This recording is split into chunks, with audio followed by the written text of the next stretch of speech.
Hi guys, so I've just looked at my little schedule thing and I was wondering why my scheduled video wasn't uploading, and I realised after looking at my little notes that I was supposed to film my reading wrap up and have it up for the 30th of August.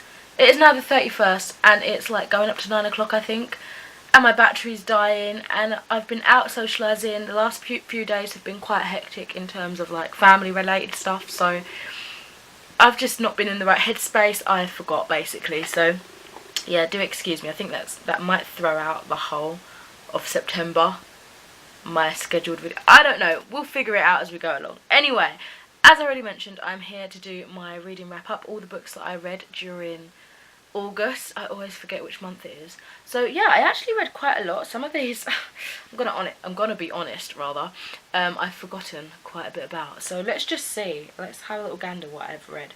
So the first one I read during August was Goldilocks and the Infinite Bears by John McName. So this is a collection of pie comics. I don't know if I've ever heard of them before, to be honest, but it's basically a collection of comic books, comic clips, comic panels, written by this dude, John McName, collecting them all together. Some of them are focusing on like old children's stories, the classics like Goldilocks and the Three Bears, stuff like that. Some of them focusing on Harry Potter. They're just random silly little scenes. I got this from NetGalley. But of course, all my opinions are my own. I will say it was a fun little book, but it wasn't anything crazy. It kind of reminds me of the Astaf movies. I'm pointing down there because I've got like a book of it down there. But yeah, overall, nothing exceptional, just a fun little read to pass some time. I gave it 3 stars. Next up, we've got Dream of a Butterfly by... waiting for my tablet to load. Richard Maranzano and Liu Yin. So, crazy story to this actually, and I feel terrible because I know I shouldn't do this, but basically there was volume 2 up on NetGalley and I really wanted to read it. Long story short, I didn't download it in time or something, or I thought I downloaded it on my tablet. Turned out that format didn't work for the tablet and then it just expired before I could download it. And then I had already looked to see if I can find the first book. I couldn't find it. I don't think I could find it in my library anywhere. So I ended up finding it online. I know it's terrible, but it's one of those books that I feel like I would happily buy and read it. Do you know what I mean? So I would be supporting the artists and creators. But yeah, I did read like not a scanlation. It's literally just online for free. I'm not going to try and promote it because I know it's not a good thing to do, and I feel terrible. But it was a really, really, really good book. So it's a graphic novel. Let me just read you the synopsis very quickly. It says, Tutu is lost in a village where winter is eternal and the rabbits of the secret police find her guilty of one of the worst crimes imaginable, being a little girl. The emperor of this strange town holds the key to her redemption, but it will come at a price. So this felt like a mix of like Spirited Away, The Wizard of Oz, Alice in Wonderland. It was a really magical story that I truly enjoyed. I thought the art was absolutely fantastic, so it added to that visual experience as well. I loved seeing the theme of having talking animals and that. I feel like talking animals for me is a trope that is it a trope or does it count as a trope? I don't know. But it's one of those things that I really enjoy in books and films, especially if they have like a little girl or a little boy has a companion with them. But these ones were more like humanoid animals, like tall figured, you know what I mean? It sounds a bit creepy. They kind of were creepy, to be honest. Yeah, really, really enjoyable experience. I totally recommend it. Art style's beautiful, story's beautiful, and I really need to get the second one. To be honest, I need to just order them both and buy them to have physical copies because I enjoyed them that much. So I actually gave that 3 star. It was enjoyable. I would say it's memorable, but because I had seen similar stories in Spirited Away, etc., it wasn't that unique, but still very entertaining. What have we got next? We have got Acorn Cove. This one is by Katie O'Neill, if I can remember off the top of my head. I read her Tea Dragon Society book, I think last year, and I really, really enjoyed that. So when I saw this on NetGalley, I was like, oh my god, I need to read more from her. I think she's originally like a webcomic illustrator and creator, author, This one's about Lana and her dad visiting their hometown when like a tsunami hits and devastates the local village where she was brought up as a young kid, and she just goes there. She kind of finds a connection back with her family, with the sea as well, and it's just a really lovely sort of growing up story, not to be afraid of, you know, the water, embrace it, and also embrace grief. It was a really beautiful story actually, and it's crazy because it's only such a small book, you know, so it really does pack a powerful punch in just a small amount of pages that it has. I feel like Kate O'Neill's work is definitely one of those creations where it can appeal to any age and just resonate with so many people. I just love it. I like the diversity in here in terms of ethnicity, sexuality. There's a lot of animal, humanoid, creature crossovers, and they all look really beautiful. The illustrations are fantastic. The stories are always like on par with illustrations. Like they don't outdo each other, if you know what I mean. They're both perfect for me. But yeah, I gave this a 5 stars. Really enjoy this. I'm definitely going to look out for more of her stuff, and if I see them in the shops, I'll heavily contemplate buying a physical copy to support her, because I've enjoyed what I've read from her so far. Then I finished I think my first novel of August, and that was The Girl Who Ran by Nikki Owen. So this is the final book in the trilogy of the Project Trilogy by Nikki Owen, following Dr. Maria Martinez. Basically the oh, hi Mum. Oh, I have lost my train of thought. Sorry, my mum's just come home and I had to quickly go out and say hello to her and talk to her and that. Anyway, I think I was saying the loose synopsis of the series overall. Yeah, we're following Dr. Maria Martinez. She is a plastic surgeon doctor convicted of killing a priest, and the story kind of follows from there. There's so many, it's like a thriller crime thing. There's so much that unravels throughout all of the books. And I thought overall it was a really good series. Like, I really did enjoy it. And I've mentioned before time and time again, I don't often read thriller crime books, but sometimes every now and then I have a little taste for it, and I often enjoy what I pick up, which is nice. I think I'm out of focus a little bit. There we go. Obviously I can't go into depth about this particular one because it's the final book in the trilogy. I did give it a 3 stars. I think this one overall was my least favourite. I felt like they were going down and down and down each book I read, but overall, like, I would recommend the series, I suppose. Like, it is an enjoyable trilogy. I will say that this one, I felt the reason why I didn't give it like a complete like 4 stars or whatever, I think I gave it 3 stars, yeah, it just felt like some of the scenes were dragging, and I didn't feel as engaged with the characters and stories as I had been throughout the prior 2 books. So this one, it did feel a little bit flat for me. I mean, I guess I'm satisfied with the ending. I just felt quite detached from the story, unfortunately, but please don't let that deter you from trying out this series. The first book's amazing, and then it kind of is sort of mediocre from there, but you know, good. So yeah, I'm really not selling that. It was good. Try it if you want to. I got it from the library, so you know, I wasn't losing much, you know what I mean? And then again from the library, I continued on with Black Cat, and I read volume 11. Can't talk about this too much, but this is by Kentaro Yubuki. I've been reading them since, I want to say June, maybe July. I can't see I might have to order it in. I haven't seen volume 12 in either of my libraries right near me, so I might have to request it into the library. But basically we're following like a notorious I don't know, assassin. He's turned into like a what do you call it? Is it in here? What do you call it? Bounty hunter.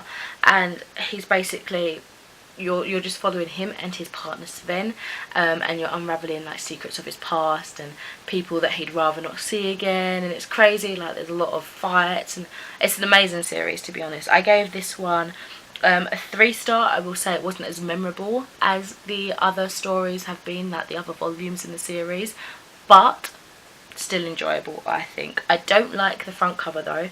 I feel like it over sexualizes 2 of the youngest girl characters, and it makes me quite uncomfortable to look at it, but there's just my 2 cents on that.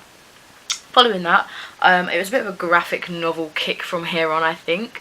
I went to the library to give back that manga. I ended up picking up like 6 or 7 graphic novels. Just finished the last one of that bunch, which I'll get to at the end of this video. But the first one I picked up to read was Vote Loki by Christopher Hastings. This one I gave a 3 stars. I wasn't expecting to like this as much as I did. It's basically Loki comes down to Earth and he tries to wheedle his way into politics and tries to get people to vote for him for America's president, basically. I just found it funny because at the time I was on like an alternative political kick. I just finished watching American Horror Story Cult, and that had a lot of political themes, and then I went straight into this, and it was just like, it was just so weird. I don't know why I went like that. I don't know why my mood was driving into the politics. I really don't care for politics in real life, to be honest, so apparently my reading tastes and viewing tastes have slightly altered. But yeah, I don't usually read superhero comics. I tend to read like fantasy, sci-fi, that sort of stuff, and I save the superhero stuff for the films. So I think it wasn't the first superhero comic I've read. Like I've read one about Starfire. I've read, I think, some Spider-Man ones, I think. I've read Suicide Squad and such. You right, Mum? Sorry? Loki is one of my favourite characters, I think, and I feel like it was interesting seeing him in a different sort of side story, away from the Avengers, away from being like that sort of villain. Like he was still villainous in this, but it was a different view to see him in, which was interesting. So yeah, that got a 3 star. And then following that, I checked out Aquaman. Again, I haven't actually read or watched much to do with the DC universe, but this one is Aquaman Volume 1, The Drowning, by Dan Abnett's the writer, and then we've got Brad Walker as the main artist, I believe. So this one I ended up giving a 4 star. I don't think I was expecting to enjoy this as much, just because just because I don't know much about Aquaman, but I know that he's like the butt of the joke of the superhero world, you know. Oh, look at him, he's just got fish powers, like what does he really do? I've just heard that sort of, basically so many jokes and memes about him, and I never really truly understood it because I never was that deep into the DC universe.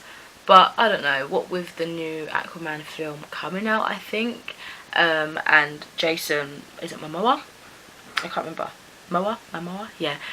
Changing completely the style and everything. I still haven't seen, is it the Justice League film? I still haven't seen that, where he makes his debut as Aquaman. But I just wanted to see like the original blonde boy, blue eyes, fish powers, and kind of see like the roots, more rebooted roots, but you know what I mean, like, I don't know, I just wanted to kind of learn a bit more about him, and yeah, I actually surprisingly liked it more than I was expecting to. The action and tension between Aquaman and people in the land and Aquaman and his people in the sea, it was just phenomenal, because he was trying to protect everyone, but they were all villainifying him, and just miscommunication, everything just got crazy and hostile, and I loved the balance and how it all worked out together. So yeah, I would totally recommend that if you're trying to get into the DC universe more. It's funny because as I was growing up I used to say, yeah, I'm totally more DC, because in my head I thought it was darker than Marvel, but I've seen and read more Marvel things than the DC universe completely. Like, I probably couldn't name very many DC characters. Crazy, isn't it? I don't know. I guess I've swapped teams, maybe. I don't know. Okay, and then back to Marvel, but the dark side of Marvel. I read Wolverine Noir. I hadn't read any of these noir comics before, so it was interesting. I literally just saw it and I thought, oh, this is cute, let me pick it up. And I really enjoyed it. So this is by Stuart Moore and C.P. Smith. C.P. Smith's the illustrator and the Fulmer is the writer. So yeah, this is set in, oh okay, it actually has a date here, I didn't know that. Wow, okay. I didn't see the date before, but yeah, it's set in the Bowery, 1937. Jim Logan, the fiercest knife expert in New York, runs a seedy detective agency called Logan & Logan, along with his useless half-wit brother Dog. They're the best they are at what they do, but when a swanky dame named Mariko Yoshida struts into the office, she opens up a world of hurt. So I gave this a 4.5 out of 5 stars. I really did enjoy this actually, and I'm quite intrigued to read some more of the noir series. I think they have a Spider-Man one as well. yeah, it's just like completely separate to any of the cinematic universe or any of the other comics, I believe. It's just its own little thing. It's like a sort of, I guess, alternate universe.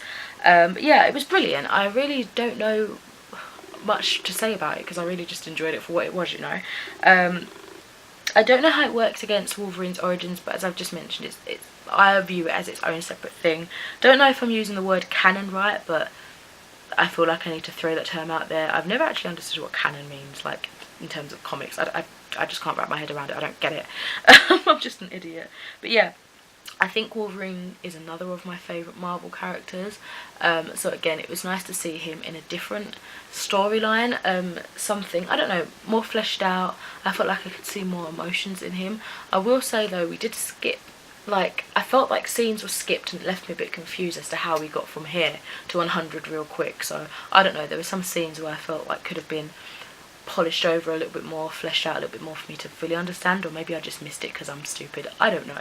Continuing on with what I read, again keeping it real with the comics and the graphic novels, I read The Odyssey of the Amazons by Kevin Gravois. I think that's how you pronounce it. So let me read you a part of the synopsis here. It says, long before Wonder Woman came to man's world, a fearless band of emissaries, I don't actually know how to say that, set out from the Paradise Island to traverse the globe. Everywhere that they travelled, they brought a message of peace, a noble goal for which they were prepared to fight fiercely. So it's basically like the origins of the Amazon.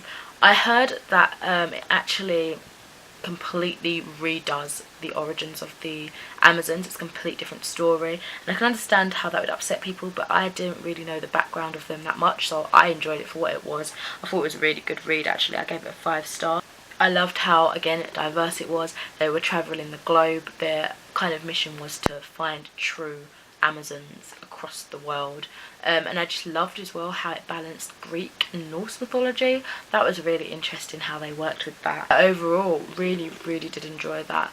I don't feel like it builds up particularly to Wonder Woman, but I'm excited to see if there's any Wonder Woman works created by this same author, because then obviously in my mind he would keep along the same storyline and the same universe that he's created for this new Amazon origin story, if you know what I'm saying. But yeah, really interesting, really good. I can see how people would get annoyed by it, having read the original origins perhaps. I still don't know what the original origins are, so sorry. Then I read Hollows, and this was the second to last graphic novel / book that I read during August. This one is by Chris Ryall and Sam Keith. So it says, so the author and the illustrator transports you to a near future Japan where burned out husks, the Hollows, wantonly devour souls throughout the city. Far above, a segment of society lives safely in giant tree cities, but the problems below have a way of growing out of control. I thought this was fantastic. It was another 5-star read from me. Again, I wasn't too sure coming into it what it was going to be like. It's like a sci-fi dystopian esque theme. Really interesting. I found it somewhat believable actually with how these hollows were created, even though I feel like that could have been fleshed out a little bit more. But just in general, basically this Japan, they live up in the trees, so they've created like little, how do you call it, like little cities up in the trees to get away from the destruction that's happening on the ground, and it's amazing. Of course, you know, with money and power, being intelligent, not so intelligent, there are people that they feel unworthy, that are left on the ground to sort of fend for themselves and try not to be absorbed by these hollows. So we follow a few different storylines concerning someone that lives in the trees and someone that doesn't live in the trees, and it's just a really interesting storyline. The relationship that grows between characters, it's very interesting. One of the major ones I'd say near the end was unexpected, and I feel like it should have gone a different way. I do speak about that in spoilery section in my Goodreads review if you did want to know what I'm talking about more in depth, but I feel like it's amazing. Just to give you a brief understanding of what the hollows are, I feel like this kind of budgets it and makes it sound a bit cheaper, but I would say it's like a zombie, but not quite. They're literally like sort of ghost zombie things. They suck the souls, not the holes, out of people and like devour them. They're dead, you know, they ain't got a soul, they're gone, man, they're gone. But yeah, I thought this was absolutely fantastic. I really did enjoy this one. Then lastly, I have been so antisocial in this video. I keep looking down, sorry. Lastly, I finished Nameless, which I've still got here because I've only just finished it. It's due back on the 3rd of September, so I need to go to the library at some point. Probably Monday, if that makes sense. But this is by Grant Morrison and Chris Burnham. Another sci-fi sort of thing. I'm just going to read you the back because this is another one that I wouldn't know how to describe on my own. So an astronomer kills his family, then himself, leaving a cryptic warning. A vowed lady hunts her victims through human nightmares. An occult hustler known only as Nameless is recruited by a consortium of billionaire futurists for a desperate mission. And the malevolent asteroid Zabalba spins closer to a collision course with Earth, but nothing is what it seems. A terrifying inhuman experiment is about to begin. Abandon all hope and experience ultimate horror. I will say this is definitely a cover read for me. It absolutely looks awesome. Like, basically the back of it mirrors the front, but like red colour, which makes sense because of where they're going. I ended up giving it 2 stars, and I was really struggling. I was struggling because this is one of those comics that I really wanted to like, and for some reason I just, for the most part, just didn't get it, and that frustrates me more than anything because it sounds like something I could really potentially enjoy, but I just didn't. It was so crazy. I felt like things didn't make sense. I did have to research a few things, and I feel like after doing so, that did help me a little bit, but for the most part, I was just like, I don't get it, and it really upsets me that I didn't understand it because I really wanted to. But yeah, I guess it just didn't work for me, and that's my own issue. I have to work through it on my own. You might enjoy this. I hope you do. My camera battery is flashing now, so that means I have to go. This was a really tired video. My throat's going if you haven't heard. But yeah, I hope you've enjoyed the review. Sorry that it's going to be up later than I expected, but hopefully you still enjoy it. Let me know what you've been reading during August, and if you have any suggestions that I should read during September. Although September is a very busy month for me, I feel. See you later. Bye bye.